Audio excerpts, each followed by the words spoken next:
Yeah, well, in any case, I can start, let's say, with well, introducing the session and also the speakers I will introduce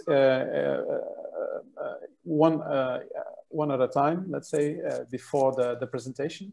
So now we start with the first one. So the 4 terms in this session, whose theme is design theory. So we have 4 terms.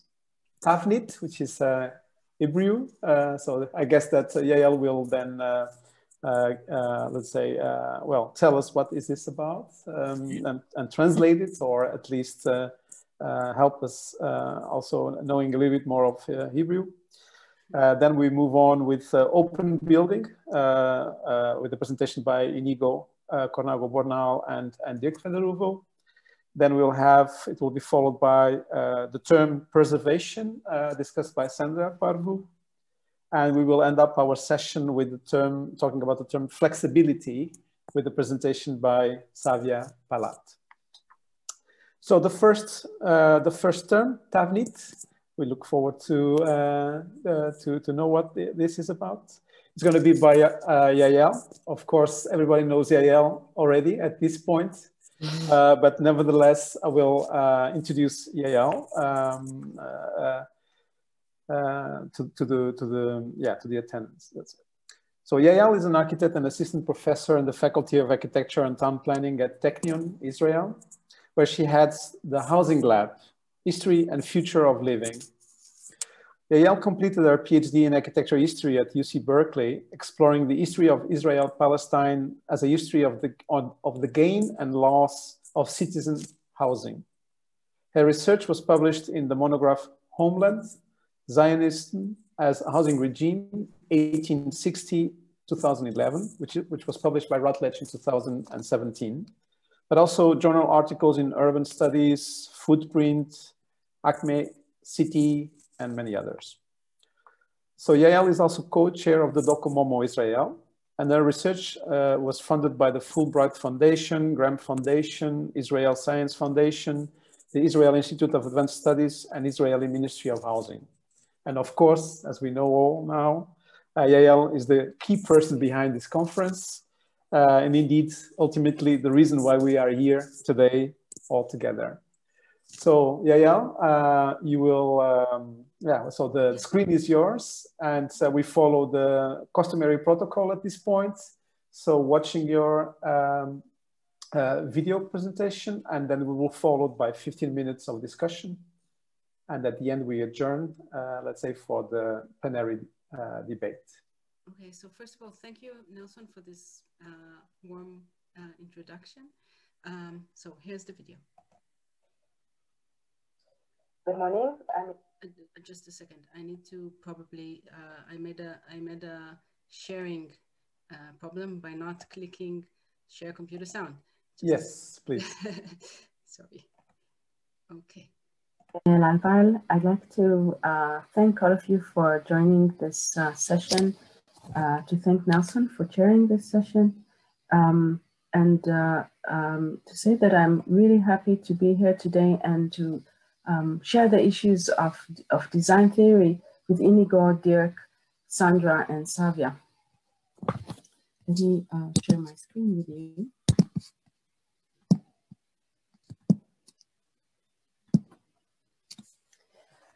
I would like to devote this paper to outline the trail of keywords via which I have explored the history of mass housing in Israel-Palestine, employing the methodological and theoretical role of terminology.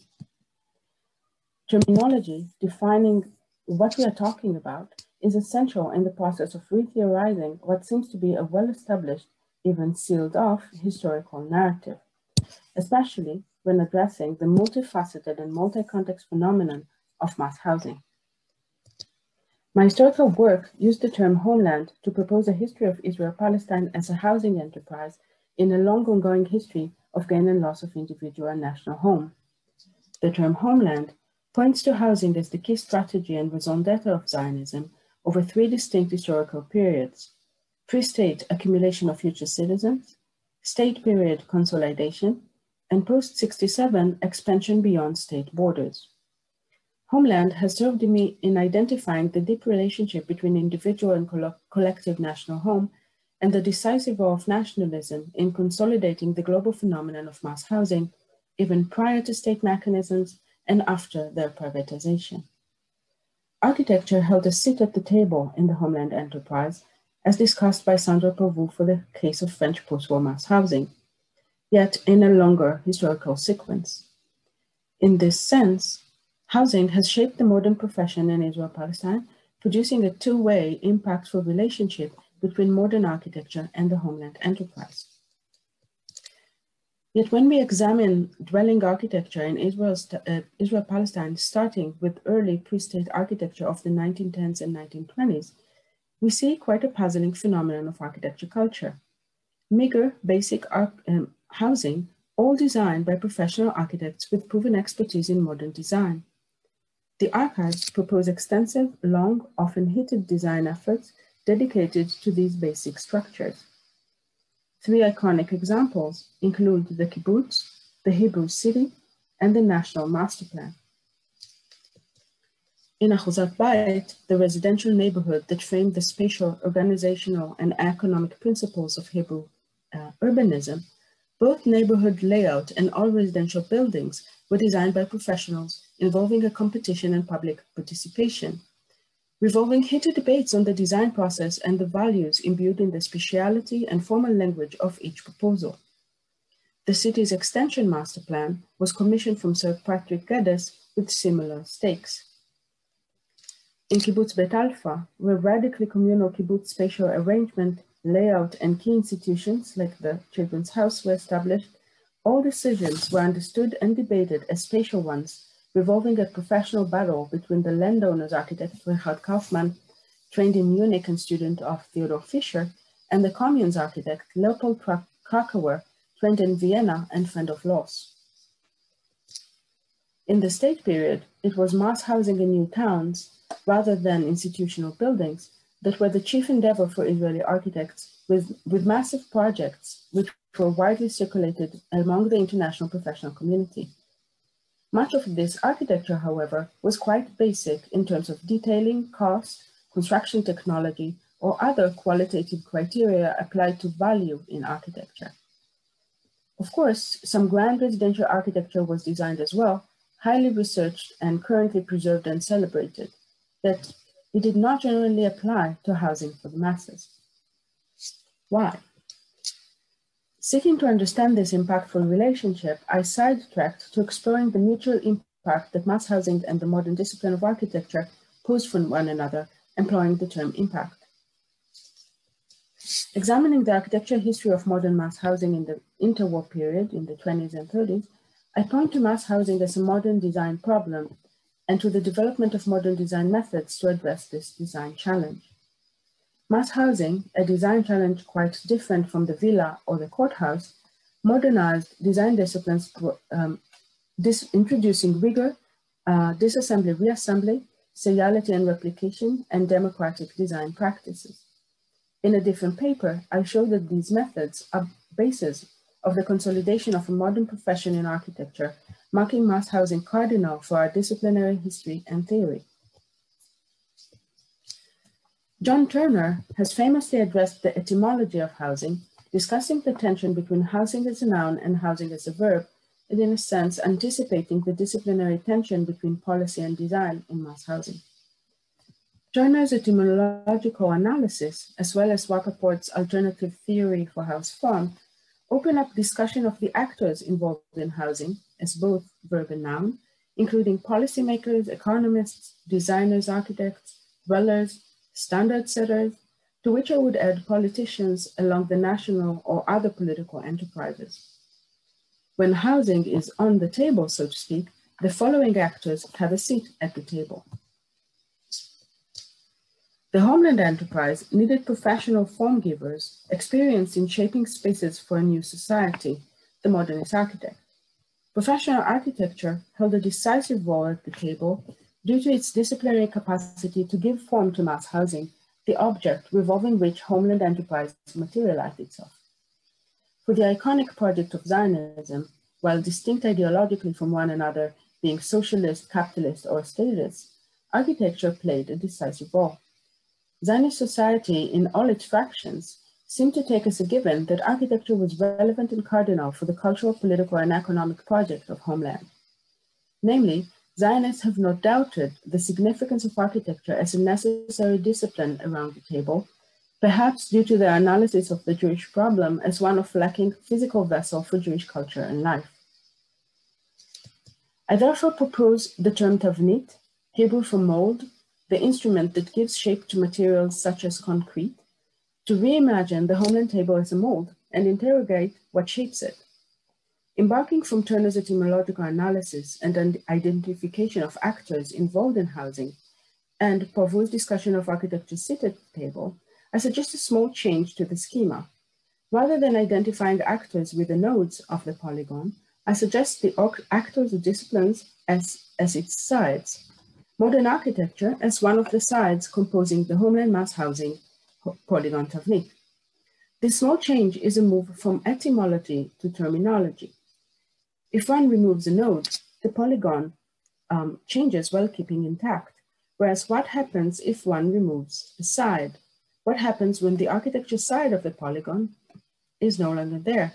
Proposing the term Tavnit or mold suggests that without one of its sides, the polygon mold is incomplete, open, thus emptied of meaning, content, and capacity.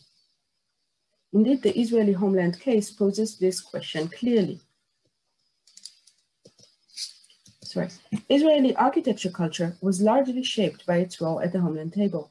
This housing-invested architecture culture produced international figures like Yona Friedman and Moshe Safdie, to name the obvious, whose impact on the discipline ranged from conceptual to practical concerns with reinventing mass housing. However, by and large, by the late 1970s, Israel's modern architecture culture had lost interest in housing as a design problem. While housing is of course designed and constructed across the country, little architectural effort is invested in this design problem, and architecture no longer considered cardinal for mass housing. Why?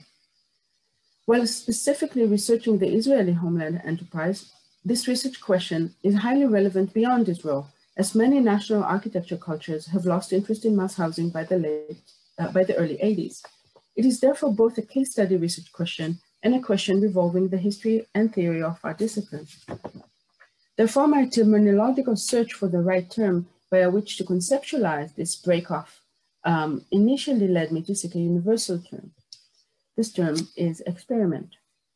In the late 1970s, aiming to meet the well-known challenges of modernist repetitive housing blocks, Israel's Ministry of Housing encouraged architects to explore new forms for mass housing as a sphere of experimentation, with examples like Tzvi Hecker's Ramot Polin estate in East Jerusalem.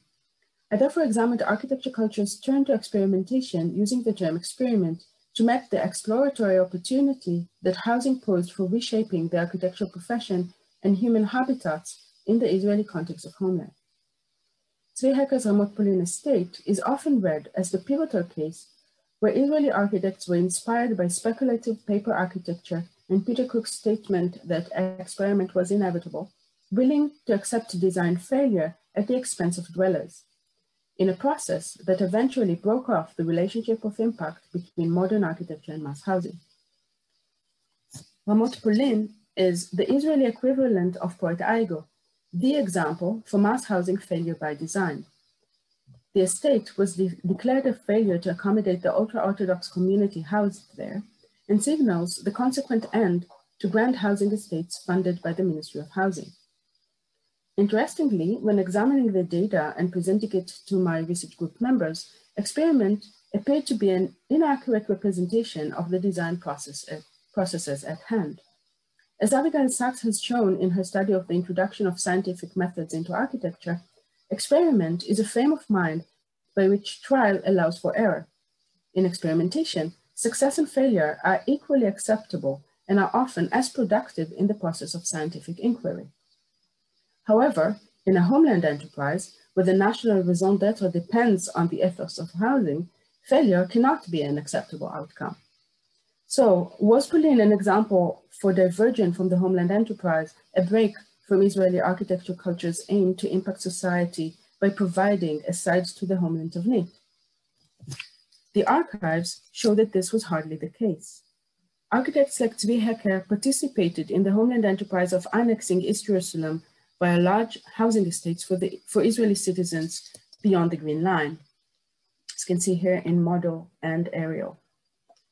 The project was introduced to the public in the planning stage via public exhibitions, inaugurated at the presence of state leaders, and worked to adapt space packaging and prefabrication construction for mass housing.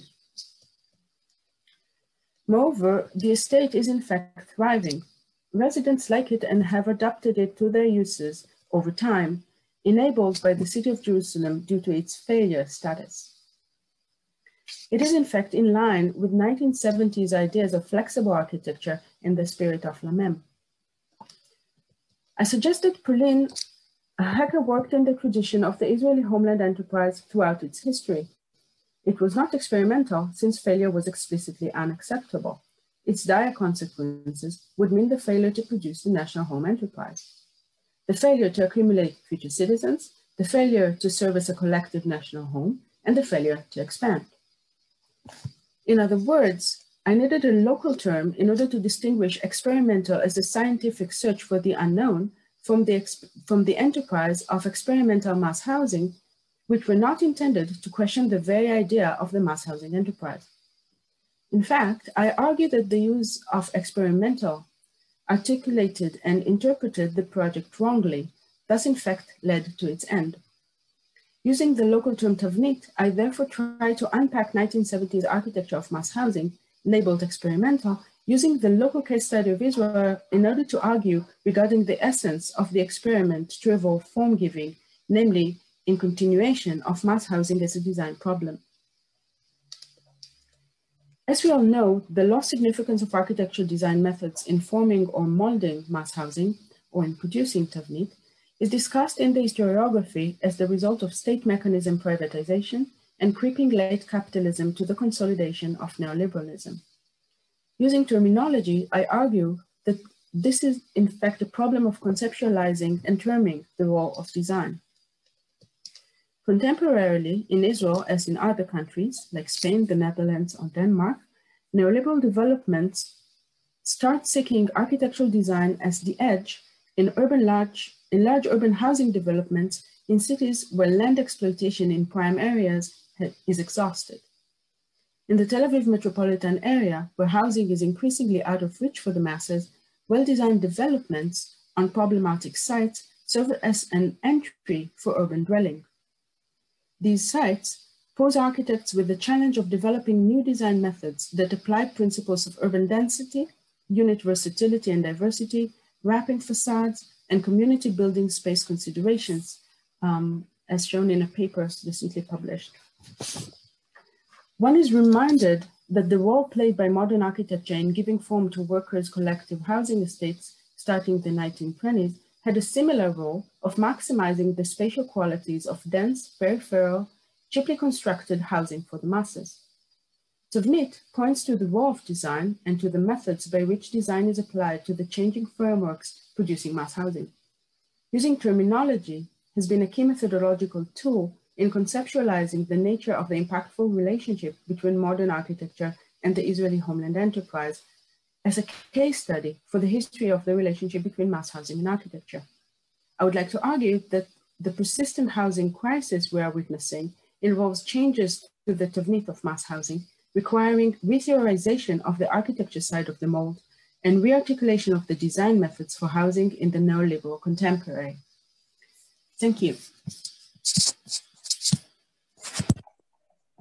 Thank you so much, Yael. So now we know.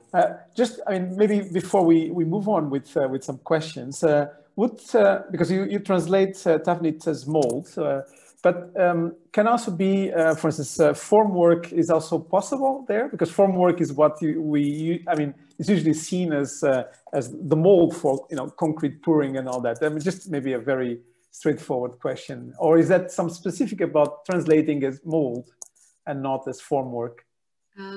Okay, that's a good question. Tavnit, I did not have too much time to elaborate on, the etymology of this. Tavnit is, yes, it's the shape into which you pour concrete often. But it also, this word has been used within Zionist kind of poetry and, you know, self-articulations of who we are and what is our whatever. So there is a famous line of poetry by one of the national poets that says that a man, of course, a man is but the mold or the tavnit of his homeland's landscape. So in the discourse, tavnit is both the functional element into which you pour concrete, and a lot of the new construction was from concrete. There are all kinds of statements on, you know, dressing the land with concrete, etc. But also a term used for the shaping of people and the shaping of nation via these, you know, spatial designs, you can call it, but the spatiality of homeland. Right, right. Okay, thank you. It was just a matter of terminological clarification, at least in terms of the translation. Well, I have a couple of questions, but maybe I start by opening up to the, Abigail. Thank you, Yael. It's good to hear it all coming together. What I was thinking as you were talking, and this is more a comment than a question, is that a mold or a tavnit can have two aspects to it. One of them is more symbolic. And I think that the, you know, the poem that you were quoting, it refers to tavnit as something symbolic. And at the same time, and that's the power of this word, it's also spatial. In other words, it's also very physical and creates very physical forms. And I think that this is just a suggestion that going forward, it might be helpful to distinguish between those two ways in which the word works, because I think they both work in architecture as well. And, you know, when I look at Ramot Pauline, at the example that you showed, you know, it makes me wonder, am I looking at something that is a mold in terms of how people live, density, many people together and so on? Or is this a symbolic mold with all the diagonal lines and all the craziness that Zvi Hekel brought in, which I have to say, you know, is very unusual. It's not sort of the way that I at least usually think about public housing in Israel. So I think actually the word is so useful because it has both of these meanings, and that it would be worth exploring each one of them and showing how they both play a role going forward. Thank you. For me, mold was, I mean, you remember our discussions. You and Zafrir and many others were extremely helpful for me in trying to understand what is it that I'm actually saying, right? So first of all, thank you. But then my attempt, my search was to understand the role of architecture to understand whether this very, I don't know, bizarre even formulations for mass housing, were they part of the legacy of, first of all, Israeli architecture culture, and then in a sense, the discipline's legacy in producing architecture for the mass elements of society. So was it in line with these attempts, or was there kind of a cynical break and turn into the internal language of architecture, which is in a sense the way that the historiography of architecture culture is telling us, right? That starting the 70s, more or less, in America and in Europe and all over the world, architects have given up on the social project, has started saying, we actually do not really think of ourselves as social agents. We care about the internal language of architecture, about architecture as an art form, etc., etc. And I think that using Tavnit actually helps me show that at least in this small case, it not necessarily was the case. and then using that, perhaps using the local term to maybe question the way that experimental mass housing were defined in most places as experimental, and question were they really experimental in the important distinction that you are making between scientific willingness to accept failure, because failure in architecture, especially in housing, is always at the expense of the dwellers, right? So it doesn't mean that people weren't willing to accept failure, but that's a whole other conversation. Right. That's exactly the question. Was architecture willing to give up its social role and play with artistic form at the expense of dwellers, right? Which is very different from experiencing with a courthouse or experiencing with some Serpentine Gallery installation. I think this is the core of the question for me, and so this is why I found this productive. I think you're absolutely spot on looking at the two meanings of Tavnit, the concrete one and the symbolic ones, because yes, that's this can also be applied beyond this specific case. So. And I think, Nelson, that's part of the answer to your question. You can definitely take the word Tavnit and translate it into formwork, but then you're missing all of this symbolic baggage that it comes with that Yael is rightly pointing out. Right. I'll back up. Again, thank you. Carmen, you have also a comment or a question? Yes, indeed, I have. Thank you very much, Yael. I enjoyed very much your paper. I would like to build up on what Abigail just said, because listening to you, I thought about that, about the symbolic thing and about this conjunction between the two. And I thought about a friend of mine who is Quatremer de Quincy, who wrote at the beginning of the 19th century. Actually, it was a little bit earlier than that. It was at the end of the 18th century. In his Encyclopedia of Architecture, he wrote about type and character. And he said that both type and character are about leaving an imprint. It's like a mold.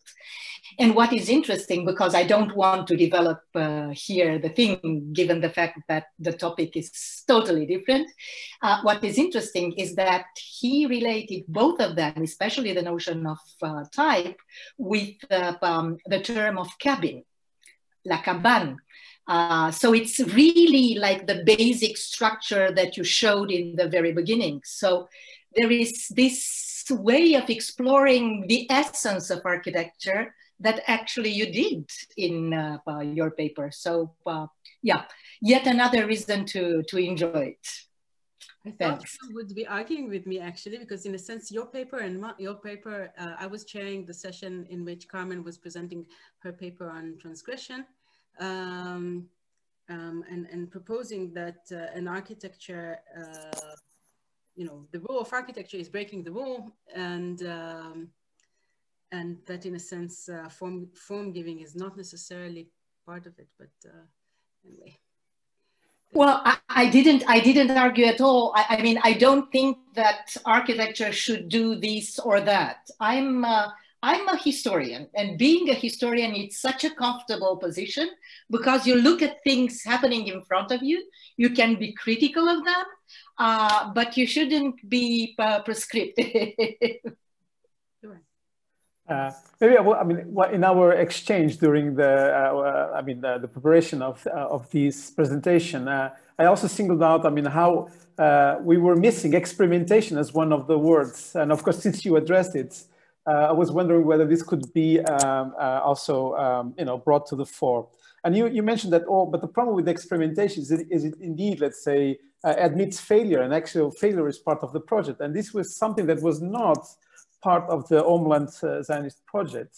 But curiously enough, and well, Dirk is also here, in the Netherlands in the 70s, the government started an experimental housing program in which, things like the cube houses, Piet Bloem, which to a certain extent, have some formal resonances with Sviaka's polling, but also many other housing experiments were implemented and even sponsored, in the sense that the government, as far as I know, but maybe Dirk, correct me if I'm wrong, the regulatory framework was alleviated to allow for, to go beyond a certain, indeed form work in terms of regulatory limitations.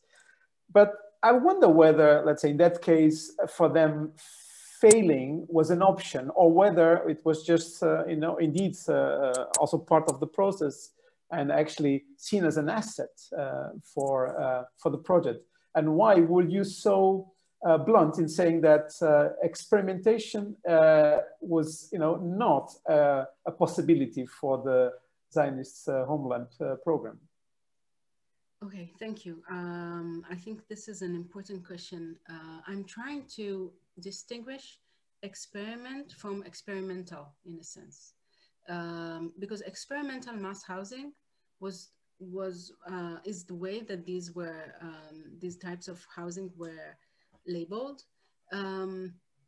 But these projects, I'm sure that Piet Bloem's and certainly Tzvi Hecker's from the records that I've looked at the archives, for certain did not view this as a certain sculpture, three-dimensional sculpture, in which some people would be living and who cares what would be the result. No, they were explicit in what this new mold would provide. They were saying for Tzvi Hecker, these three-dimensional apartments would provide more space for a certain limited floor area. So for a floor area, people would have, because of the diagonal walls, they would have more space. They would have more, the facade would be broken to several segments. So you could have multiple air directions. You could have a more dense kind of space packaging while maintaining good spatial qualities within the apartment.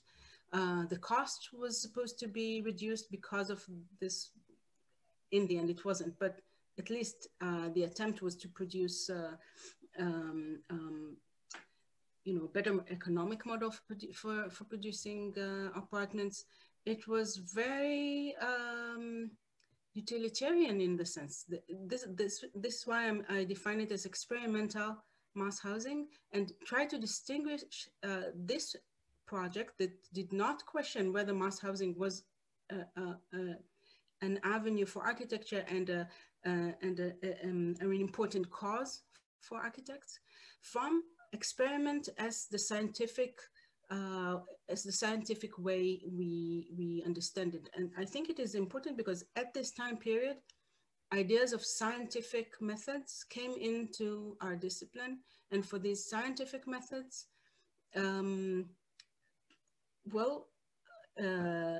failure could be a good option. It would say, okay, not this way, that way. However, when people are assigned to public housing and supposed to live there for 40, 50 years, the sphere of the margin for error is more limited. And I just want to point it out.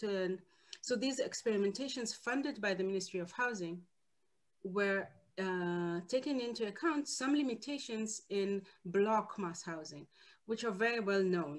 It's Team 10 talked about it a lot, and their counterparts in Israel talked about them as well. Anonymity, repetitiveness, cookie cutter, whatever.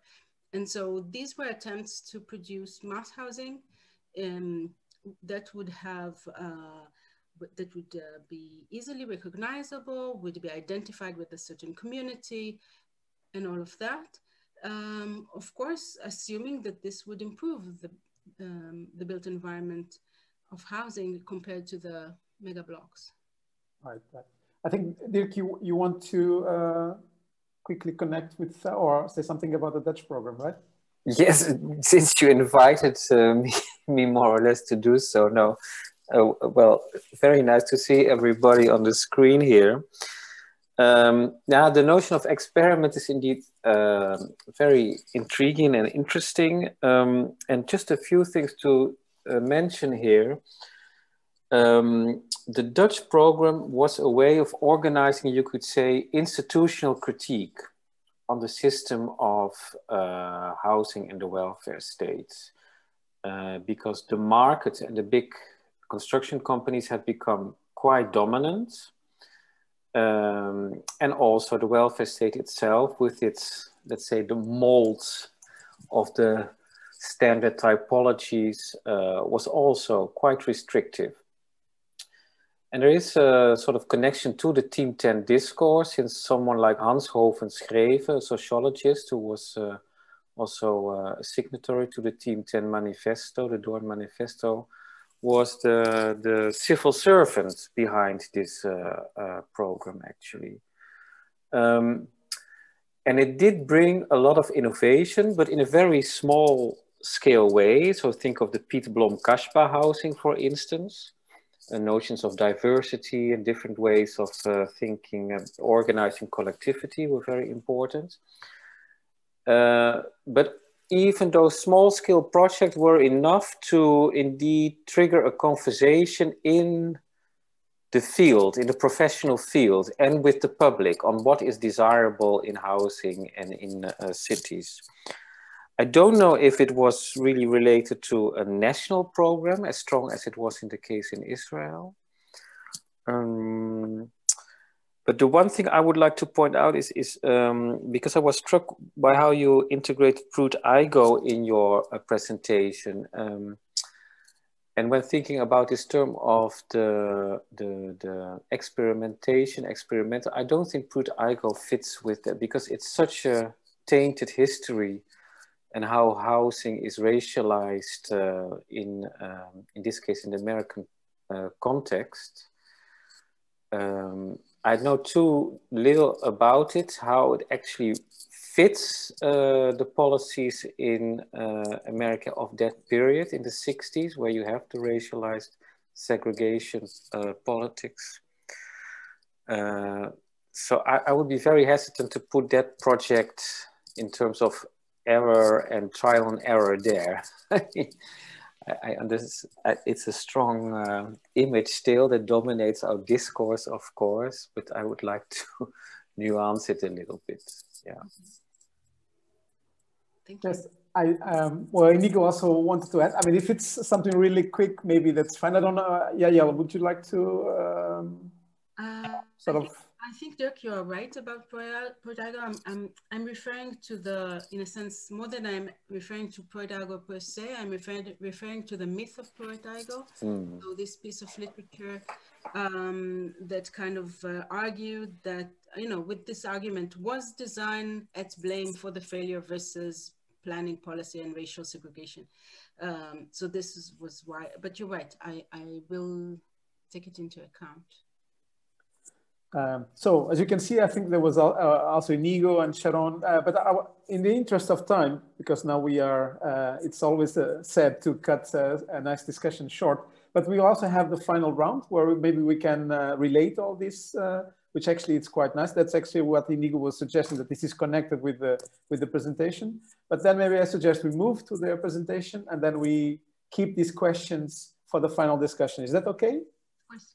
All right. Thank you so much, Yael. And let's move on now to the next presentation. And so the next speakers are Iñigo, Cornago, Bonal. Let me put the... one of them is Formatura, and they were, in my opinion, quite unsuccessful commercially. This never had a lot of success, and they implemented it very small projects. So I think they believed in their so hard in what they advocated for, that I think commercially failed. Yeah. Thank you. Savia, you also, we should move on, yeah. But there's maybe I can ask after, yeah. Great. It's also great that we have a pool of questions for the discussion. So let's come back to that. So let's move on now to the third presentation. So let me share my screen. And yeah, so the next speaker is Sandra Parvu. And the term is preservation. Sandra Parvu is an architectural and urban scholar based in Paris and a research fellow in the Laboratoire Architecture Ville Urbanisme Environnement. Her work focuses on post-war planning, the relation between architectural practice and urban policies, and visual representation in landscape urbanism. Sandra is trained as an architect at the University of Cambridge and Princeton. She holds a joint PhD in architecture and urban studies from the Institute of Architecture at the University of Genève and the École des Hautes Études en Sciences Sociales in Paris. So let's go. Hello, I am Sandra Parvu and I am here to present the term preservation. The future of large ensembles of collective housing built during the post-war years has been at the forefront of European and North American debate for over 20 years. In reaction to the debate over the funding of their systematic demolition, another debate arose among architectural theorists and historians about their relation to the modernist heritage, and as such, the need to preserve these buildings from demolition. The public outrage and petition that gathered hundreds of signatures from the architectural profession preceding the demolition in 2017 of Peter and Alison Smithson's Robin Hood Gardens in London was such an instance. The arm wrestling that opposed the French Ministry of Culture to the National Agency of Urban Renovation and the residents of Georges Candelis's Cité de l'Étoile outside Paris, narrowly avoiding its demolition in 2010, was another one.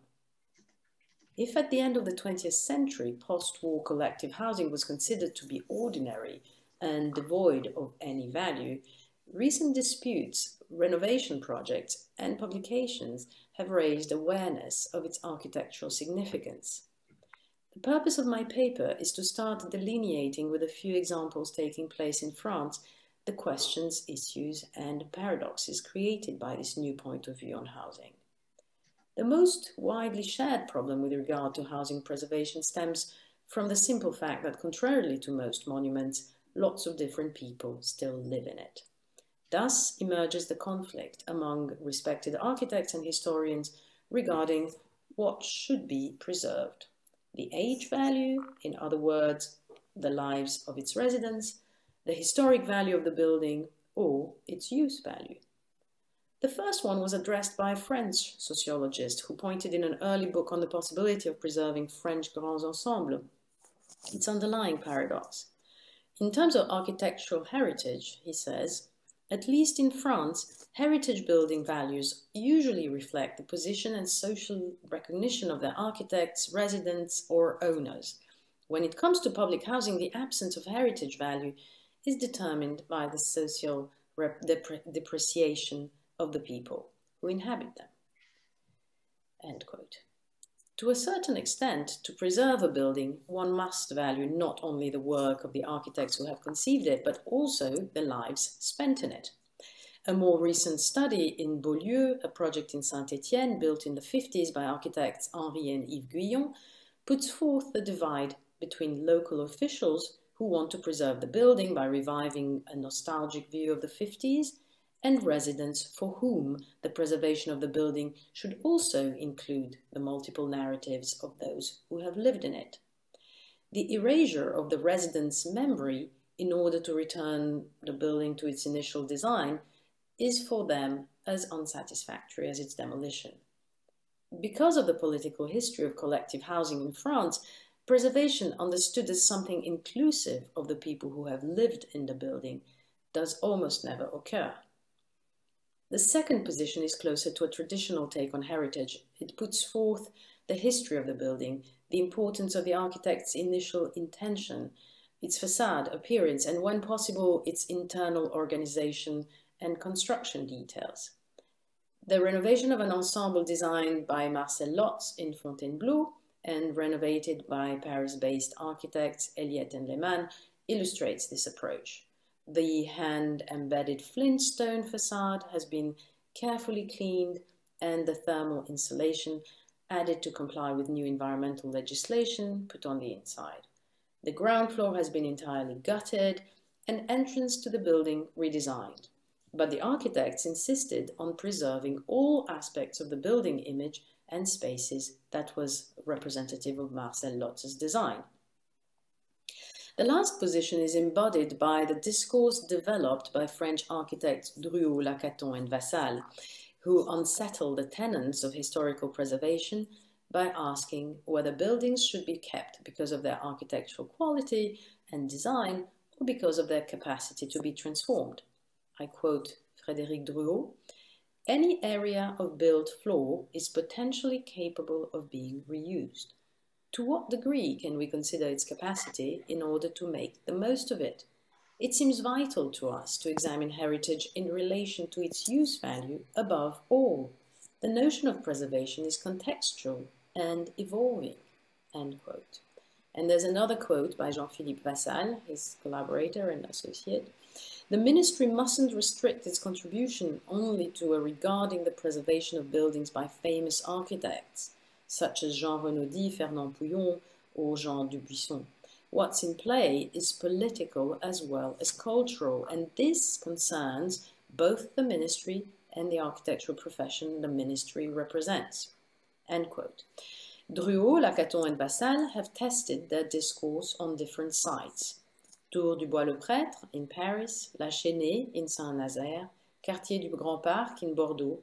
In all these instances, they have added to the existing building a second facade that acts as a thermal buffer zone. The winter garden that takes place between the two facades adds surface and value to the flats. Even though the existing structure of the buildings is almost entirely preserved, the added facade makes them unrecognizable. A clear-cut divergence emerges, therefore, between historical and use value, the preservation of the past versus the preservation for future purposes.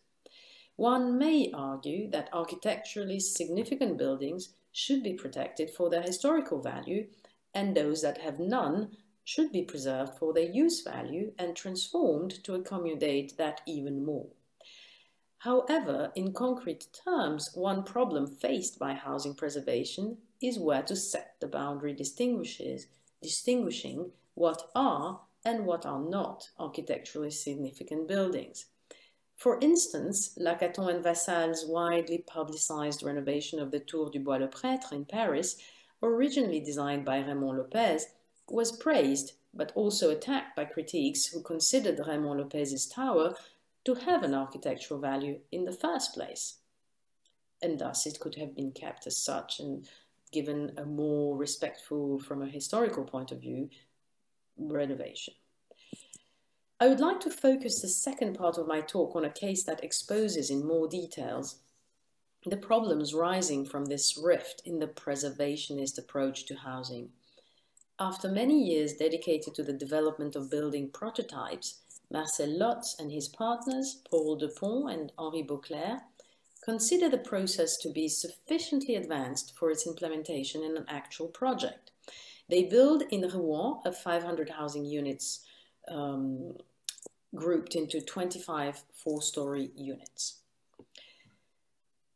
500 housing units in 25 different buildings of 4 stories. The project Steel and Glass, referring to their steel structure and their materials of the facades made of aluminum and glass, was conceived, in Lotz's words, as a mechanoset, increasing the factory operations by all possible means while reducing building operations on site. End quote.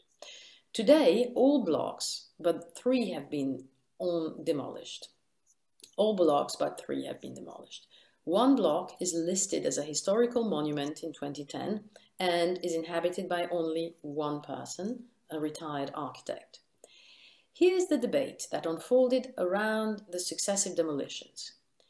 During the 80s, a mere 10 years after construction ended, a fire breaks out, causing 1 death. Narrowly avoiding demolition, an expert commission works towards bringing the building up to fire safety regulations. In spite of it, successive fires question the capacity of these structures to be safe for their residents. The specter of demolition rises repeatedly and reaches its apex in 2008 in the wake of a new fire leading to the potential demolition of 3 blocks. A senator writes at the end of the year to the Ministry of Culture, "I am moved by this destruction, which is far from being harmless architecturally speaking, and ask you to study the possibility of protecting this set of buildings so that nothing irreparable is done." The appointed urbanist of the ensemble, Nicolas Michelin, a fairly well-established French architect, says in an interview regarding one of the buildings, "The building is a symbol. In the neighborhood, it is emblematic. Its 4 facades are clear.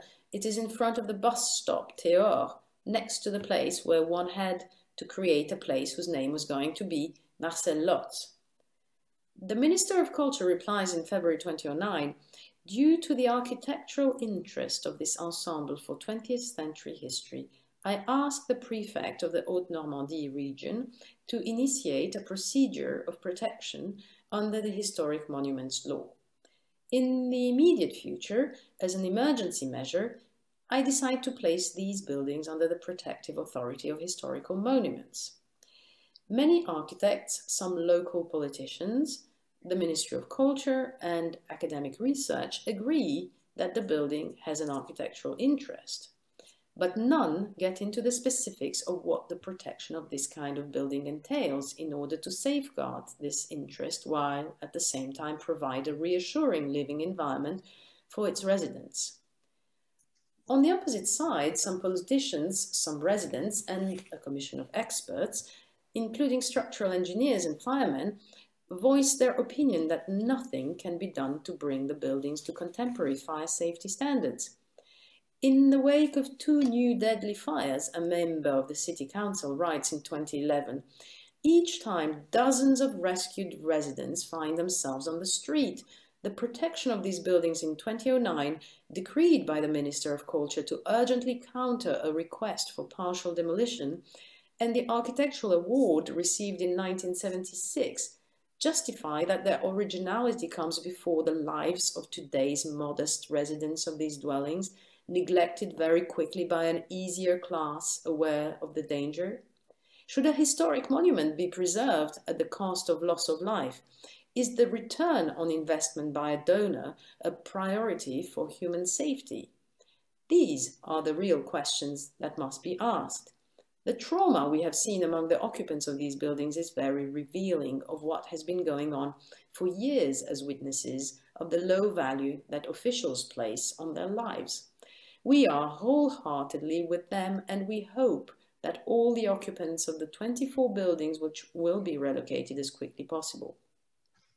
No expensive and ineffective repairs, unfortunately the news have shown, but a planned demolition of all buildings, except one that could perhaps remain a deterrent architectural testimony, but empty." End quote. Let's unfold the logic on which this excerpt operates. The author plays on the tension between the residents of public housing, often from an uneducated and unprivileged background, and the educated class of architects and academics who want the building registered as monuments. She accepts the idea of keeping only one as a deterrent for this kind of architecture, a sort of counter-monument. An empty shell becomes sculpture. The proposal may sound outrageous to the profession. However, Marcel Lotz was one of the architects who most developed architectural innovation with industrial construction methods. He repeatedly used the image of Ford's T model, the first affordable car, and the idea of housing as an industrial prototype to explain his work. His projects were not an end in and of themselves, but part of a longer-term process. Why not, then, acknowledge this in the manner in which they are kept? After all, Ford's T model cars have not been all kept, and nowadays one doesn't consider them safe to be driven in traffic. The matter is thus problematized by the fact that, on the side of traditional heritage discourse, Safeguarding architecture is generally motivated by the uniqueness of the object, and on the side of use by the fact that industrial modes of construction have changed the status of the object. Neither the proponents of demolition nor of safeguarding acknowledge this matter directly, especially on the side of architectural historians and more generally architects specialized in the problems related to the renovation of 20th century monuments. There is a fairly default position which consists in attempting to keep every work in its entirety and disregarding in the process the way in which the architectural object has evolved, as well as the implications and problems its protection may pose. The debate around Lotz's steel and glass buildings shows the rift between a profession that distantly talks of the need to preserve the architectural merit of this project, but doesn't on the one hand get into the practicalities of how this merit could be acknowledged in the context of a safety problem, which rightly or wrongly the residents associate with the construction of the building, and on the other doesn't develop a strategy that takes into account the conceptual change that the architectural object underwent during the 20th century. I thank you very much for your listening. Thank you very much, Sandra. Well, also I liked very much the very professional background and sound and all that. So very well done. So sorry to reveal the fact that it was done in a very unprofessional context, which happens to be my countryside house, which has no lighting. So that's why it's all very black, and it's the contrary of the actual reality of the conditions in which it was shot. But yes, it looks great. Looks very pro. Better than the some of the Zoom backgrounds that sometimes you get a little bit wobbly with your hair and all that. Anyway, so thank you so much. Really, I mean, great presentation once more. So we are quite lucky today because I mean this has been quite an intense and high quality session with papers that will continue. I know already, and maybe I could start. I don't know if someone wants to immediately jump into questions to Sandra. But I mean, while reading your paper, but also now watching your presentation once again, it also came to my mind, let's say, this book that Philippe Boudon wrote about Le Corbusier, Cité Fruget near Bordeaux. And then he celebrated in his book as lived-in architecture, pretty much to say following up on Lefebvre's idea of appropriation, right? And and then this summer I went back to Portugal, my country, and I stopped once again there. And then I saw that there is now a tendency to try and revert this to this original condition. And then again, obviously, most of the people are architects or artists and all that. But rather than accepting the transformations and indeed the layers that people added, so now what's really, I'd say, the main concern also for some sort of association that tries to protect that is to, okay, keep a few of those appropriations because they also became quite sort of iconic, but then for the others, really try and go back to Le Corbusier's original project. So, and also looking to the projects designed by Lacaton, Vassar, Drouot, and also the case that you explored a little bit more, I think that you make a strong point here in terms of defining where should we draw the limit between what's worth let's say, preserving, but then, but then moving on, adding, like Lacaton and Vassal are doing, rather than just, returning to the Lopez original project, or just accepting, that this is just another layer that you can keep on imprinting, indeed, maybe another instance of an open building approach. Or otherwise, like in the Lotz project, a little bit like now connecting with Yael's presentation. I mean, should we see this as a kind of an experimental approach that is worth also keeping as a kind of museological artifact that should be shared with the future generations? So indeed, I mean, what is really, because you mentioned the age value, historic value, use value. So is there some sort of formula that you could put forth as, if you tick these boxes, then we should go back to the original. If you only tick these ones, then we can just accept as it is. Or if you, anyway, I don't know, you see what I'm going, right? or maybe not. So where's the line? So do you think that it's even possible to draw a line between what's worth preserving and what's not? Oh no, yeah, that was not the purpose of the, definitely not the line or the plateau on which I think. I mean, as you might have understood from the way I presented the case, you know, I spent more time on the thing that interests me is to put forth just the knots or the contradictions or the debates or the absurdity also sometimes. So it seemed that when I just prepared for this term in particular, that the thing that got interested is the way in which I think the notion of the object, especially among, you know, art historians and not necessarily only architectural historian, has moved and has evolved, and also the questions of what monuments are and what their preservation is seems to have evolved in some way, not as much as to take into consideration the displacement of the fabrication of architectural object in the post-industrial era. So I think that's what probably, if there's one thing that I might advocate, because I'm not so much into, I kind of relate a little bit to Carmen when she says, you know, I'm not a historian, but still I'm in this comfortable position of the someone who just brings forth things that can be debatable, but I don't have a particular point of view to kind of fight for, or a militant kind of, but it is about probably kind of reflecting. And I think in some way, Lacaton and Vassal have opened that up, and they're not the only ones. There are other historians of preservation or reflecting upon preservations who have opened the debate of what it is that we actually preserve. And it is not anymore about just the object.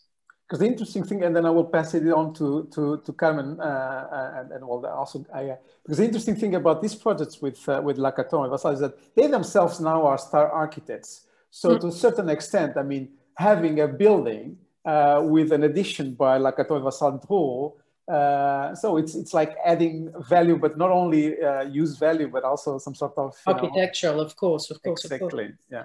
So, but this is why it's interesting, because, you know, it's interesting to look at it from the practical and also theoretical point of view, because there are things, I think what Lacaton and Vassal have been writing and publishing on the topic is, in theory, very stimulating and striking and bringing the debate forth. But I think in their practice, they are serving their own purposes, and it's a whole story altogether. And that's where also I was interested in this kind of break.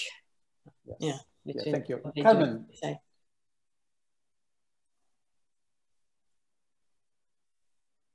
Sandra, thank you very much. That was a great paper. And more than that, it brought me back at the moment when we met 9 years ago, because we met in a mass housing context, speaking about preservation, and in that conference put together with Miles. You're talking about Glasgow, or sorry? You were in Glasgow, we were in Edinburgh, and okay. We invited you to come quickly from Glasgow to Edinburgh. Well, that for the history thing. I have two comments / questions, because I think that it will be interesting to hear you elaborating on them. First comment is because you borrow somehow from Riegel what is a monument. And I think that this is a clue thing. It's really key to discussing preservation. What do we consider today to be a monument? Do we consider this to be a heritage or a legacy? I don't know if Gaia is here in the audience. She is, but she's nodding. All right. Because it reminds me a discussion we had in Rennes when she came at the School of Architecture in Rennes with the students there about these two aspects, legacy and heritage, especially related to mass housing, because I think that heritage is something, legacy is totally different. And to close this comment/question, I think that it would be really, really very important that at a certain point somebody or many of us would reflect upon the evolution proposed by, of the concept proposed by Alois Riegel, in the sense that we will urgently need to have the postmodern code, the how should I say, the modern codes of the monument in the era of after modernity, how should I put it? And the other thing is about iconicity, because it depends very much when we discuss about that, and this is part of the value, and then it goes to the use thing.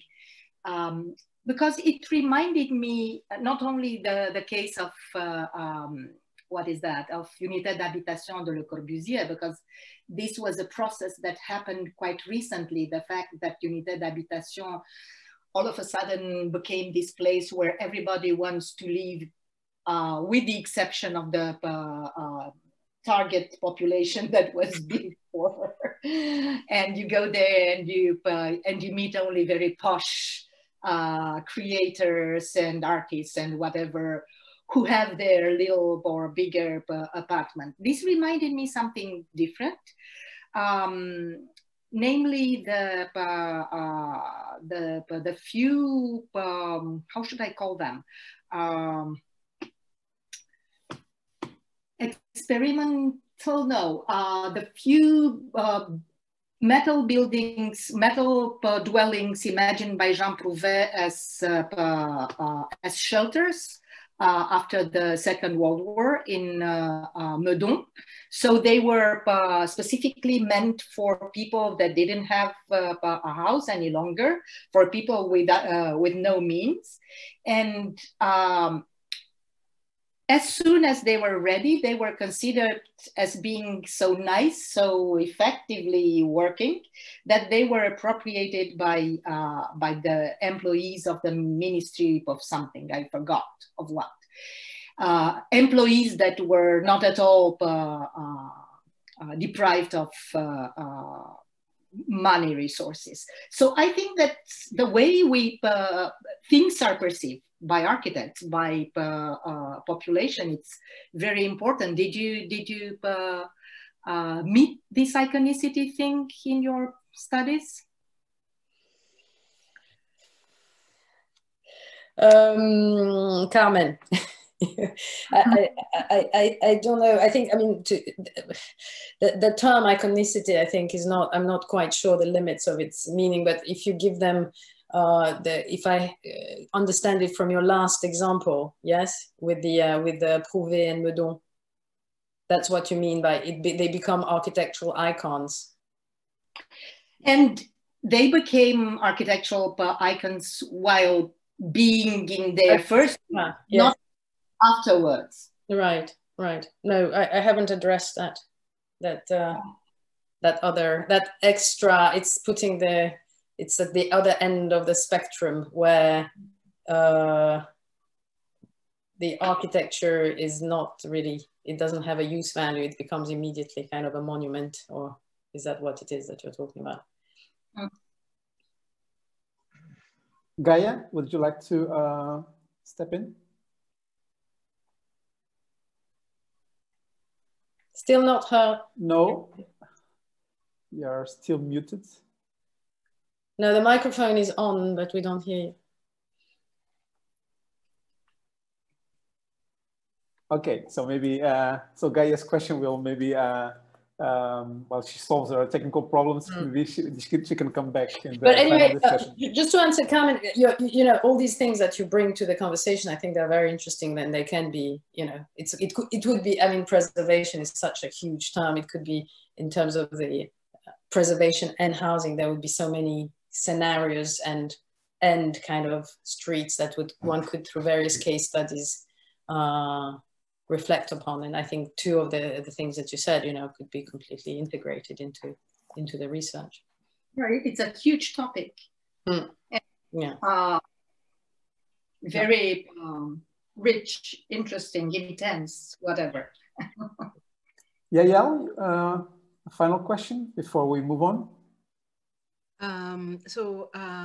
Sandra, you may have noticed that I quoted your, I mean, in a sense, the talk that you gave in last November, revolving some of the concept that you now projected. And what I was referring to was the way that you presented the discourse revolving these housing estates as they are now debated in terms of architectural value, having the debates having architects included in the discussion, right?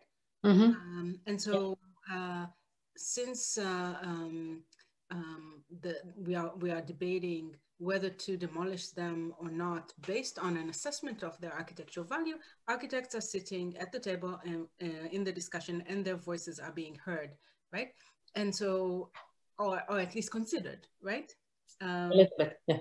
Right, and so so I'm fascinated by the idea that in the conservation discourse, architecture as a sphere of knowledge, right, a sphere of assessing value is being considered, whereas in the mainstream current production of mass housing, not necessarily so, right? In the planning sphere, where new estates are being produced, where mostly neoliberal new developments are being approved, not necessarily the architect is being called in to assess whether this is a good development, should it be, you know, approved, blah, blah, blah, per architectural considerations. And so I'm wondering about this difference or this contradiction.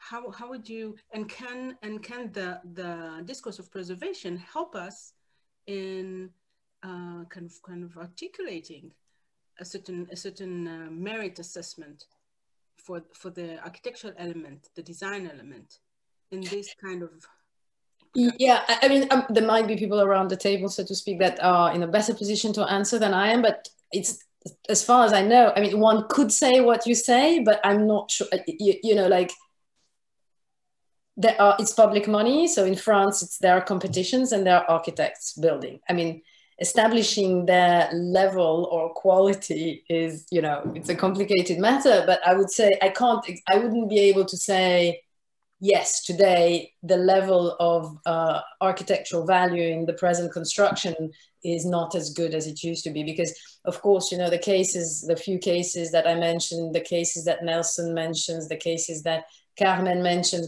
are still very far apart from the 600,000 housing units built every year. You know, like there was still a lot of side production that maybe was not, you know, so interesting in terms of architectural value. So I wouldn't be able to say today that there's less attention or more attention than there was before, if I understood you correctly. I mean, that architecture value is not anymore part of the conversation today. Well, that's part of the assumption. Sorry? I'm saying this is part of the assumptions of, you know, what triggered but this was not really my question. My question was, can we use the preservation discourse that makes an architectural assessment as part of the analysis of a certain artifact, certain housing artifact, into something that is embedded in the way we discuss housing? But yeah, well, you don't agree with me, but that's fine. It's not that I don't agree with you, it's that I'm not sure, I'm not in no position, you know, I haven't really conducted a study where I would be able to say, okay, what is the situation today? How much is built today? What I can see is that one of the sites on which I have been working across the years, a little bit on a longer term, so that's called La Courneuve, Cité des 4000, I say that for the French speaking around the table, but there's the building, the architects that have built in place of the 60s, you know, they are just as, there are names, they have their practices, they are, at least at the national level, they are well-known names. I mean, they were not rebuilt by just real estate entrepreneurs or And there was a whole, you know, they are teaching in architecture schools in France and Paris. And so I wouldn't be, you know, based on that case, for instance, I wouldn't be able to say, well, in the 60s, there were proper architects, and now in the 80s and 2000 and all these waves of demolition, there have been. House that you're already in at a discount price, but to buy something much better, whatever you want, more expensive, by selling this house that you're actually in, so you can transition into a better quality, supposedly, house. And this kind of flexibility there has nothing to do with how the house is built. It does not have a spatial component as they used to have in the 60s, but it's just how we are actually own something and where do we live. Thank you. I wonder, maybe, and this could be the smooth transition. By the way, we have to wrap up at 6 p.m. Israel time, 5 p.m. Netherlands time, 4 p.m. UK time, and all the other times in the world. And if somebody has a question directly to Savia, please step forward. But one thing that, I mean, it's more or less inevitable is to try and discuss the extent to which, so what you discuss in your paper using flexibility as a term is more or less connected with the concept of open building that Iñigo and Dirk presented earlier today. Yes, I think they have many similarities. Like, at least from my perspective, at some point, flexibility and this sense of customizing your own home up to your own standards was into that report. And I think the irony there is that they abandoned this flexible standard they had from this report to introduce open building or openness in having the user to actually participating in the design process, because they consider that this report was not flexible and they needed more flexibility in the design process. So in a way they introduced like what came afterwards, which is very in line with what Sandra Parvu was advocating at the time about freedom and non-plan. It had to do with this openness of bringing the user into the design process to actually start elaborating on this open building approach. So I think there are many similarities there. At the same time, there are many contradictions because the one is in a way rejecting the other one or substituting the other, at least in the case of what I was looking into, basically. Right. Iñigo, you want to put forth a question? Yes, sorry. Yeah, now I have other ideas, but I had a question before about something specific that you mentioned in the presentation. You made some argument about the relationship between flexibility and amount of space. Let's say that more space entails more flexibility. And I think maybe to connect it also with some of the examples that Sandra brought before, La Caton Basal, etc., where the use value is increased by adding more space, no? And I wonder if you see a tension here. Let's say that flexibility and amount of space entails, more value and then more economic value as well. And I wonder if this other flexibility is many times kind of explored in these really tiny apartments where, the space is so small that suddenly the bed needs to come, and then the kitchen kind of comes from the ceiling and these sort of things. So I wonder if you have explored a little bit further this relationship between amount of space and notions of flexibility. Yes, thank you. Actually, that was something I encountered a lot while reading the archives. And the main argument was that for the architects wanted more space so that they could actually freely and flexibly design many things instead of a standardized unit that was supposedly the minimum unit that you need to have so you can live a good life, supposedly. But what was also happening is that when they were approaching people and users and homeowners and home tenants, many had then difficulty in actually articulating what was the actual problem in their current homes. And instead of actually the committee was often relating this with the lack of articulation. So any problem that they would have, that it could possibly be a configuration issue, or the fact that they couldn't know how to put the furniture in the open plan configuration, which was another thing, because they were considering them as uneducated consumers, supposedly. People would always say, no matter what the problem was, that they needed larger houses. And actually the first housing program they built after publishing the report that was quite experimental, it was a West Ham, and they actually put people that they were living in larger houses into the West Ham housing program that was more experimental, based on these new standards, supposedly.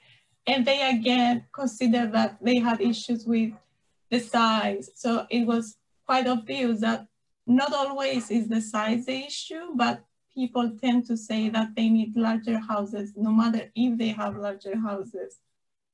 So this is how flexibility came in, with having a larger size, supposedly, at some point. Thank you. Gaia, comments? I'll try. Can you hear me? No, we can't hear you. Yes, we can. Okay, it's a very brief comment, because I came across some investigation that worked on flexibility in the language of the market, or in the design, but I found very interesting the idea to investigate the codification of flexibility. So how flexibility can be translated in standards and codes. But my comment was related to Nelson, what Nelson said before about the fact that over the 20th century, also I have in mind several examples of houses that has been conceived as a flexible space, but produce the most rigid as an outcome layout. So I was wondering, it's just a thought that came to my mind right now, that maybe today the concept of flexibility, I would not say that it's obsolete, but can be replaced by other notion, emerging notion, and that this also because of this rigidity. And it came to my mind the paper by Anna Debar that was given here in the session about espace capable. That was not purposely a response to the limits of flexibility, but Anna, I think it's also here today. But I think together would be very interesting to look at the paper that put in tension also the notion of flexibility and what espace capable can represent today. That was only a comment. Sure, sure. Thank you. Anne was here with us, but I think she had to go somewhere else. Ah, okay. Sandra. Yes, I also had a comment that since we have Yael and Gaia, the organizers, with us, I was wondering, I mean, it seemed to me quite striking in the session this afternoon, since the conference is called The Terms of Housing, the unequal status of these terms, if one can say, because just like you mentioned, Nelson, and I think everyone around the table kind of felt that there was a relation between the expression open building and the term open building and the term flexibility. The cultural context and maybe even the period, the historic period in which it happened was not exactly superposed, but there was this kind of, there are terms which somehow are translatable, or they kind of travel from one culture or one geography to another. And then it seemed that there are these terms like mine that seem completely multi-semic. I mean, they kind of bring in almost everything because it addresses so many things of the history of housing and the way we have addressed it. And so it's kind of a term that exists in lots of languages and everything. And then we had Yael with this Tavnit, do I say it properly? That is completely untranslatable. I mean, you could attempt to translate it, but it's something that is intrinsically, you know, it does not really travel. It has its own history and it can be approximated, but it can be translated with a few words, but it can't really be translated. And I think that's, I mean, to me, I'm not a linguist, but I find that this I'm wondering to what extent, since I haven't been present at all the sessions, but if there's a kind of parallel conversation that starts emerging also about the fact that you have chosen to address or bring us together from a lexical or kind of linguistic approach to things, and to what extent that is also structuring the way we debate and think about things. You know, it seems to me quite, I mean, this afternoon in particular, I was present at another session on Tuesday, but it seems quite striking in this respect. And, yeah, I don't know if there were other conversations about this. So I guess that this is more for Yael and Gaia, right? Yes, it's so an open, I understood we're in the open. Sure, yeah. We are. I can just one remark, I think, in answer that the map that we have imagined, the configuration that we have imagined, whether we prepared the session has been discussed, question, and then dismantled, I think, during this conference, and a lot of other types of aggregation similarities, and also on the basis of the linguistic semantic fields, let's say, emerged during the conference. Unexpected, but very interesting, I think, to reframe the map. No, yeah, sorry. Yeah, I'm happy to try and answer that. So I don't know if you happened to attend Miles Glendining's keynote. Yes. So I think some of the answer stems from the way that Miles was kind of articulating his attempt at a global history of mass housing by producing the micro histories of certain very specific cases that each has each is based on a specific context, specific bylaws, specific population, specific political setting and economic setting, yet at the same time all of these produce a certain a global history of a global phenomenon, right? And so this question between the specific and the specific architecture history, close inquiry of a case, and the generalization and the thinking about a field, thinking about housing, mass housing in a sense, as a field within architecture, has been, the double play that we have been engaged in our research group for the duration of our 10 months and the 10 projects of the 10 people involved. And what we have been trying to do was for each of us, we are extremely familiar, of course, with each of our individual research cases, to try and extract a term that may be applicable beyond itself to be able to converse a certain case with other cases, with other projects, towards generating this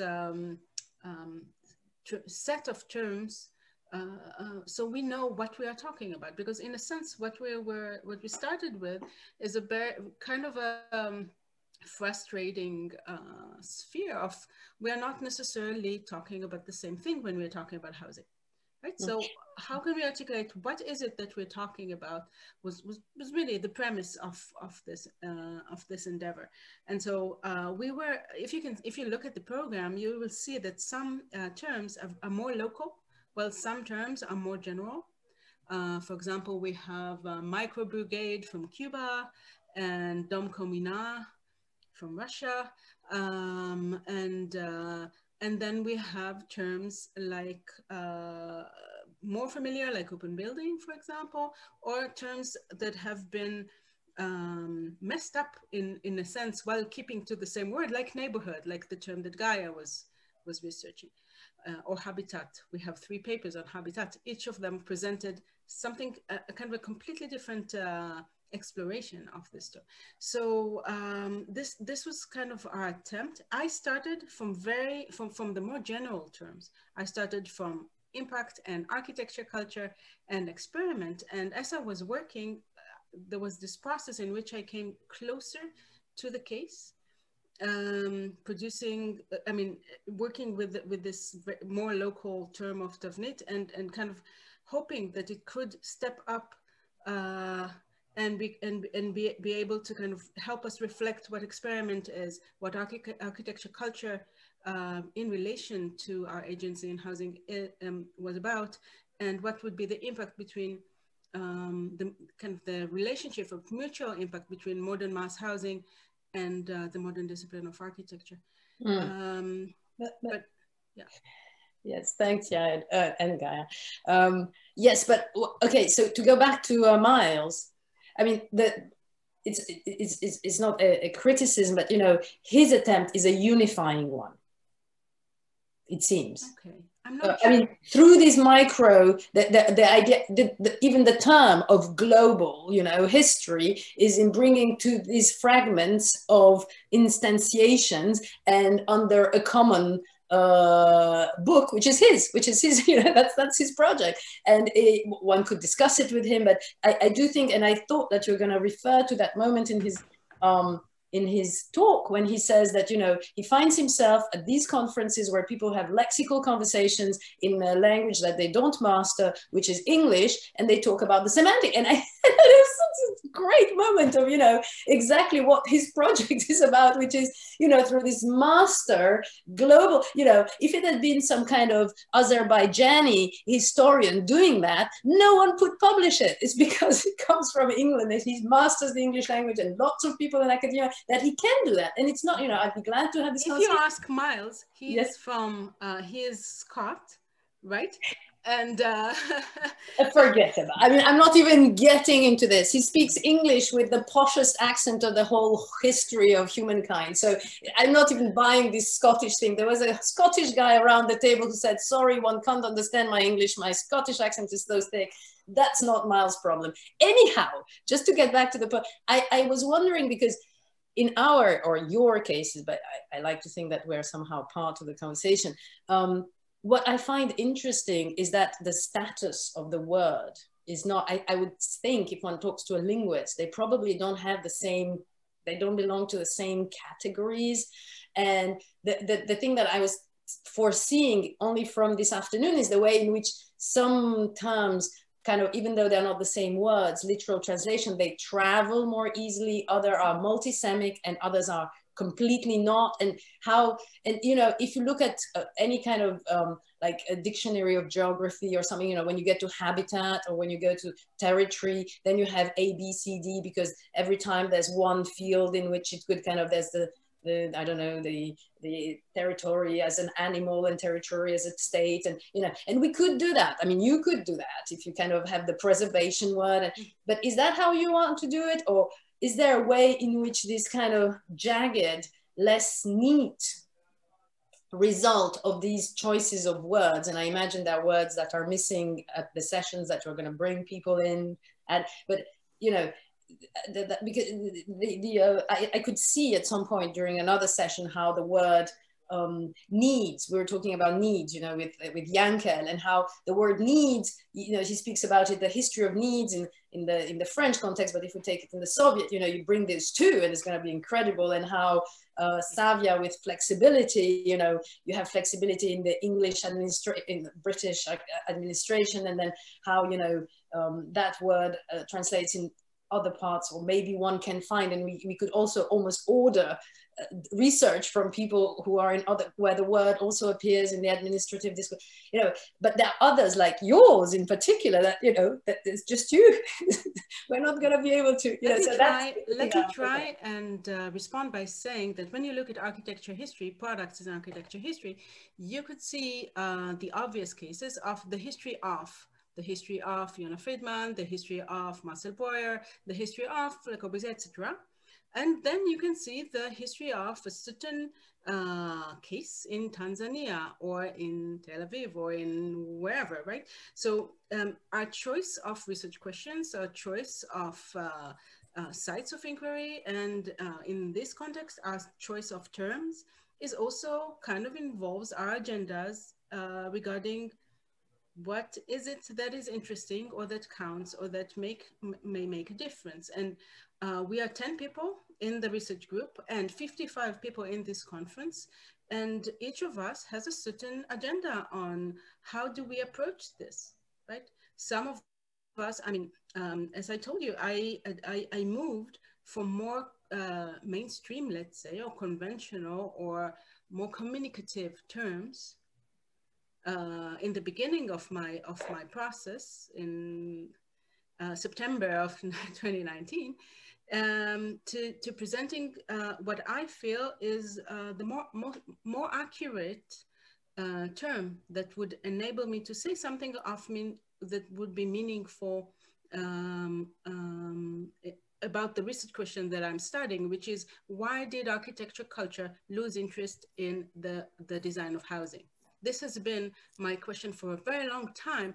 And my problem with this question was that how can you study something that did not happen, right? How can you study the disappearance of something? And this has been really challenging for me. And I was trying to explore this by looking at architecture culture and discourse. This was not good enough. I could not find real findings, you know? And so going more closely, I needed to narrow down on a specific case, on my case study, which I know far better than I know your case, right? I personally cannot speak of a global history of housing. My case is more embedded in my local inquiry. But in order to say something that I felt was of value, I needed to come closer to the findings. But at the same time, I do feel that what I kind of found is applicable, or maybe applicable, to considering what happened in the Italian case, for example, or even in the Dutch case, where architecture is still extremely important for the discourse. I'm super jealous of TU Delft for having, you know, a chair for dwellings, and I mean, the Israeli architecture culture, which was founded on housing, has completely. I mean, I have been kind of ranting to my research group members that neither my chair or my dean, or, you know, many people from my faculty even bothered to join this conference, because housing is considered boring. It's considered non-architectural. It's considered technocratic and policy related. We agree about everything. I don't think we No, I mean, since you let me talk, I can talk for hours. So let me just mute myself and let other people talk. But we don't want to exhaust, of course, Yael's arguments for the round table. But now I would like to give the word to Sharon, because she patiently is waiting since 2:40 p.m. Central European time. So already for 2 hours. So thank you very much, Sharon. And now this is the moment. You have now 20 minutes only for you. Oh, no. Luckily, my colleagues know I don't like to talk for so long. No, it was more of a question and a comment to Yael's paper about, but I think you can reflect on all of them, that one of the things I really appreciate about, and, you know, because I've been gone for, you know, since January, I didn't hear all of the latest arguments, was that I think by the way that you sort of interrogated the idea of experiment versus experimental, I really appreciated. But I think that it starts to get to one of the questions that we raised early on in the research group, which was about failure. I distinctly remember this conversation sitting in a seminar room, and at some point, Safira said, maybe somebody needs to take failure as their term. And I was a little disappointed that none of us did. But I was very excited that I think the paper is starting to find a way to interrogate that concept of failure. And actually disappointed, one of my students was here, and she's disappeared because she's a design student, but her thesis is about failure in public housing in America, and trying to interrogate it from a design point of view. So I just wondered if you wanted to comment on that, but I think it also does relate a little bit very much to the questions about open building and flexibility, because I think that it's this, you know, this sort of fear of failure that sort of undergirds, you know, quietly, well, actually all 4 papers, it's quietly there in all of them. So it's also, if I may just add, I mean, I don't know who wants to, probably some of you know, or probably all of you know, that there's this website called Failed Architecture, which is quite interesting. I mean, there are some very interesting features in that website. But then, of course, some of them I remember. There's one about the Balmenier, which is this huge mass housing project here in the Netherlands with this kind of honeycomb shape. So typically that was, there were obviously indeed some problems, including a plane crashing against it, let's say, but that was not the only problem. And it's features in this website, but also, and it's maybe for Dirk, I think that there was also, I guess, one about Robin Hood Gardens, right? So, I mean, to what extent, let's say, even using failure is a valid, I think it would also be interesting. I agree with you, Sharon, but, and maybe just to add another case that I know, it was a sites and services scheme in Mumbai, which was deemed a failure. So, and thus the World Bank, never more developed sites and services scheme and all that. And then recently has been assessed, actually, Samit showed today, and it's a fantastic place to live in Mumbai. So, I mean, what is failure, and who has the authority also to, to put that stamp on a building, right? I mean, I don't know, so if, mute, Dirk. You want, yeah, okay, you want me to start now. Gosh, where to start? This is, failure. Yeah, who can claim something to be a failure? Yeah, it's a very important question. We talked about Iñigo already. Robin Hood Gardens. From whose perspective is this a failure? Yeah. And then we also go into the issues of maintenance, preservation in the end also. What I was thinking about, because I liked a question about the approach through language, by words. What does that mean that we try to get a grip on our subject in this way? And then some words are more specific and others seem to be more generic, global. And I started to think about how housing itself is very much related to the question of modernity. That the very topic of housing in architecture is related to the discourse on modernity and how it means a very big shift of the discipline, of the architecture discipline, that we never should forget about this, that to focus on housing as a task for architects and design, as a carrier of cultural values that we appreciate and need to nourish and cherish. These are very big shifts in what the architecture discipline itself was. And maybe we still don't quite know what it also means in terms of knowledge production. Then, of course, when you start to unpack the idea of modernity or the condition of modernity, this is at the core a condition of disruption and being uprooted. And we all know, of course, Heidegger's analysis there, who laments this uprootedness and comes up with a certain project to solve this, or maybe not solve it, but I always understood it that the basic premise or conclusion is to accept, to recognize the condition of modernity, that to dwell is almost an utopia, an impossibility for modern man. So there's always a wanting. There's always an issue of failure at the core of the question of housing. I think this is almost impossible to solve. Now, this is very philosophical. I mean, this is, of course, not quite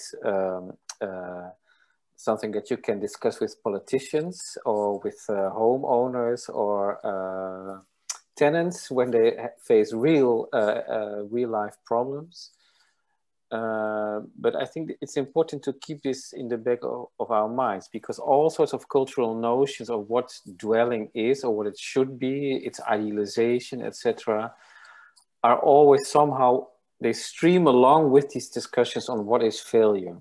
And they're not just cultural values, there's also ideological values. And definitely in terms of the fierce American debates that we know, but also in our European debates. And I'm sure, well, I'm of course, a Eurocentric person in that sense, looking at the world from a Delft perspective almost. But it would be very interesting to indeed bring in the global perspective and dimension here, what this notion of modernity means for the ones who are facing current massive urbanization in those new mega cities around the world, and what that means in terms of understanding housing and dwelling, because it is very different from our relatively privileged position in the West. And the other thing I would like to dwell a little bit on the notion of flexibility. There's a whole new thing. So yeah, we're historians, but flexibility is also being radicalized at the moment. And the COVID crisis also shows this. Look at us. We were talking from our homes. So the whole notion of dwelling and housing becomes much more fluid than it used to be through these new technologies of communication and information. This is, I think, also something that Iñigo and I just started to understand with why the open building has been revived, because it was a dead end in the 80s, it stopped, and all of a sudden it's revived. And this is not because there was a larger plan behind it, but some sort of, let's say, social technological forces came together, and that which made it an urgency or a logical answer to questions that are relevant today. And I'm really interested in this notion of, let's say, fluidity at the moment, how we redefine dwelling and housing. And it doesn't mean that we forget about all these things from the 20th century, etc., but they will be redefined and revalued, certainly. For instance, also the project of Lacaton, the notion of preservation is super interesting here, because the Lacaton and Fasal projects are challenging in that sense, but also to hold on and stick to the material realities of the historical period and to update them, as it were, is a very interesting position. So yeah, this is now what I can just bring to you as a reflection on what we've been discussing. Yeah. So maybe from flexibility, fluidity, but maybe, yeah.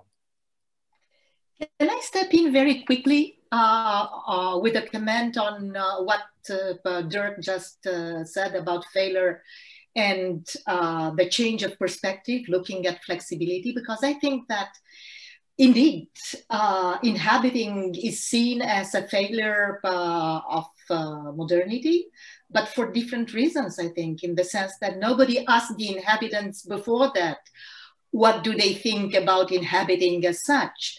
On the one hand, and on the other hand, they didn't have architects to take care of their dwellings, did they? I mean, inhabiting is a mass affair only recently, starting with the second half of the 19th century and so on. So I think it depends very much on the perspective, and indeed the perspective of flexibility. Think a little bit of Friedman and about all these ways, social ways of looking at architecture and commonality and stuff like that. Commonality was something that was pushed by Soviet Union for decades, and it didn't work. It was hated. And now it's such a concept, isn't it? And it was not invented by Soviet Union, but it was thought as being at the top of the inhabiting reflection of the new man. Yeah, so this somehow is, well, it's sort of a comment on what said Sandra before about words. Words are so fluid, speaking about fluidity. Words can say almost anything we want them to say finally, isn't it? Carmen, I thought that Dirk's comment on inhabiting really played towards your paper yesterday, Tuesday, I forgot already. Monday, yes, no, it's 4 days. It's very, very long ago. Yeah, and I wonder if you could, I know it's maybe if you could, you know, push forward on this, because this idea of inhabiting and the transgressive modality of inhabiting and then getting or evicted and rehoused, and all of this is part of this constant notion of failure within modernity. I fully agree with you, Dirk, about that, and I think your paper really explored that. I do think that modernity is sort of a huge failure project. It's about failure, not because I hate modernity, but and not because I think little about modernity, but because modernity thought too greatly, and the project was too ambitious, perhaps. The way that we should have this mold you were addressing, the fact that everything should be part of this taxonomy, more or less, and this ambiguity between how progress should be pushed forward, and housing is part of that. I mean, housing is the direct result of the happy phase of modernity. And all the good intentions, and then there is the sad phase, or whatever, the dark side of the moon, to quote now psychedelic music. When all this care, all these intentions of providing came like a way of control, and housing in the sense of a mold to build again on your word can be seen as a matter of controlling. And I would like to bring together here preservation in a little bit different way, because Sandra spoke about the French case, and it was really, really very interesting. But when you look at issues of preservation related to mass housing in the former Eastern Bloc, things get even much more complicated for political reasons, which are not very clear right now, because people have quite short memory, or their memory is deteriorating, and they have a very emotional memory as well. So I think that this comes together with the fact that when mass housing, like a way of dwelling in Eastern Europe, was rejected not only because it was part of an imposition, something that came from very high above, and especially a constraining, I don't know, I'm inventing words, Communist Party ideology, but also, and I do believe that behind that it was a rejection of the modernity project, actually. I don't know if I responded to your question, but I think that there are perhaps more interesting things to be discussed directly with the. Yeah, maybe just, I mean, a small clarification, because you use modernity, but modernity can also be a little bit more, say, ambiguous and open. Do you mean the architecture of the modern movement? Oh, no, not at all. No, not at all. This is Rem Koolhaas. And not only. There is a big bunch of guys, girls and boys, by the way, reducing modernity only to the 20th century, which I do not believe at all. I think that the project of modernity is the huge thing, in the same perspective that was treated by Hannah Arendt, by Baudrillard, by Habermas somehow. So the long perspective, the longue durée, starting following in the steps somehow of the Enlightenment thing at the end of the 18th century, beginning with historicity, beginning with Hegel, for instance, beginning with typology in architecture, Durand, on the other hand. So yeah, no, 1910, 20th. All right, okay, yes. No, I thought that it's important to clarify that. And indeed, let's say, I was just checking all the terms, and dwelling is not part of it was co-dwelling, it was indeed there, but dwelling was not. So Heidegger missed his disc for papers, I guess. And then indeed, let's say Neil Leach also referring to this building dwelling thinking.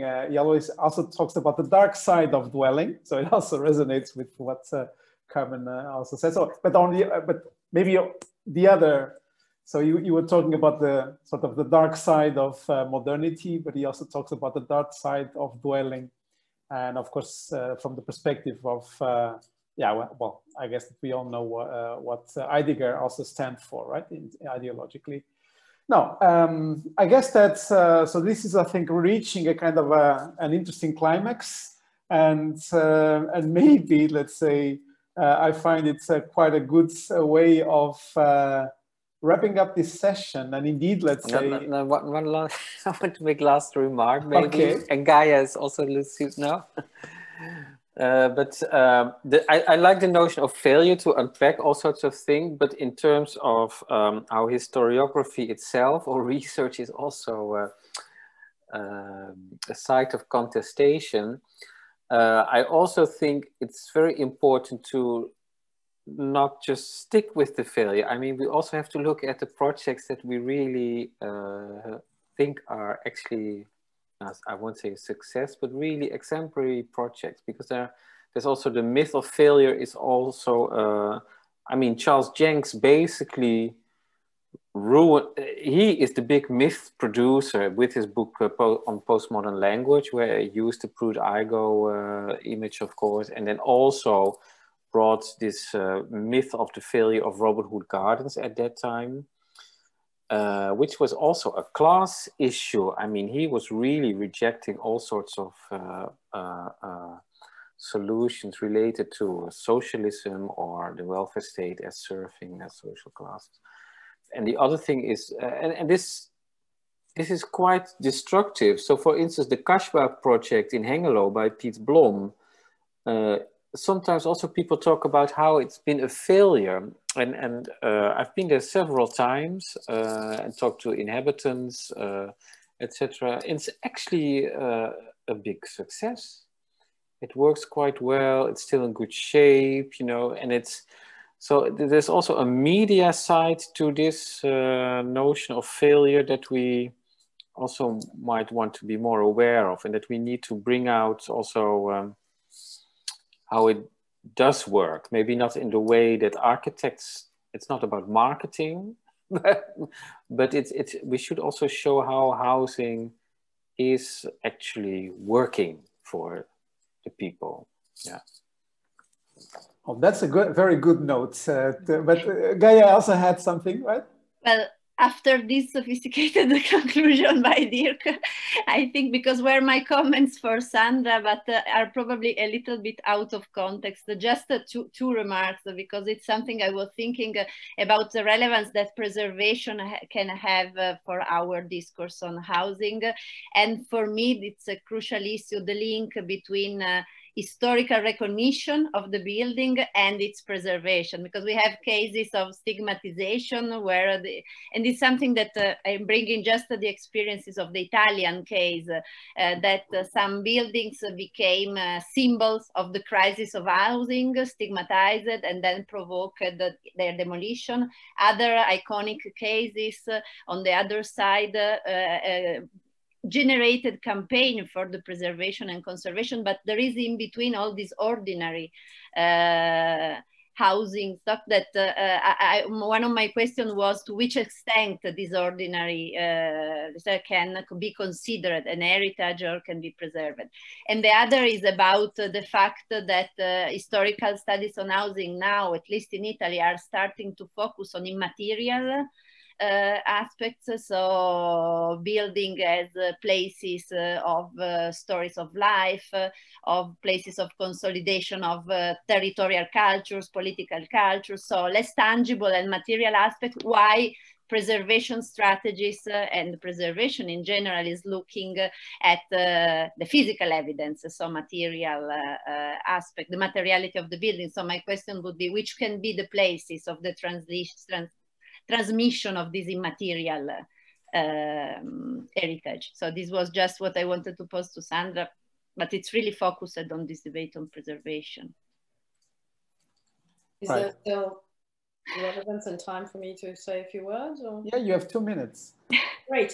Okay, well, thanks, Gaia. I mean, your question adds on to the other kind of terms brought in by the various questions that came.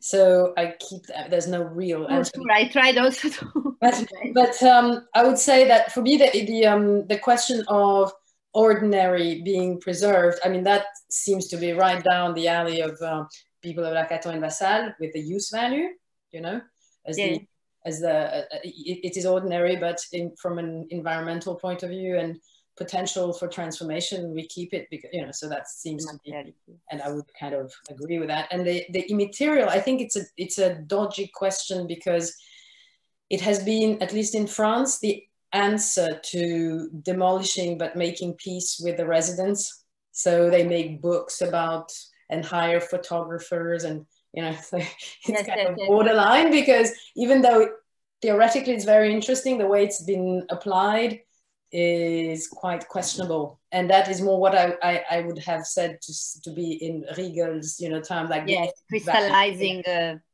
you know, time passing in a place and how do you value that, and that would be, you know, the memory, the residents' kind of lives in that. But from a political point of view, it has been instrumentalized. So, but it's I mean, I would think I've noted everything and I will take it into consideration. Thank you. Thank you. Well, I think that this is well now the right moment to end up this session, and to a certain extent now just having a little break before the final roundtable. But also thank you so much. Yael started our presentation showing how housing shared the modern the evolution of the modern profession in Israel. I think that this conference to a certain extent also showed how housing is still part of let's say of our profession in multiple capacities, as Samit showed today, not only as designers but also as the educators and researchers. And I think indeed we are privileged to have a group dedicated to housing, and also committed students that choose to join this because it's so they can opt for something more flashy, you know, Wife Factory, you know, MVRDV, you name it, and they still want to voluntarily join housing. So I have some hopes that we can really bring housing to the core of the architectural discussion and discourse and profession indeed, and to recuperate its you know, key role. I mean, you still have students who have a soul, Nelson. Say it again, sir. You still have students who have a soul. Well, I guess we all have, no? Although you don't. No, because you speak of them as if they would just be swallowed by this architecture, you know? Incapable of resisting.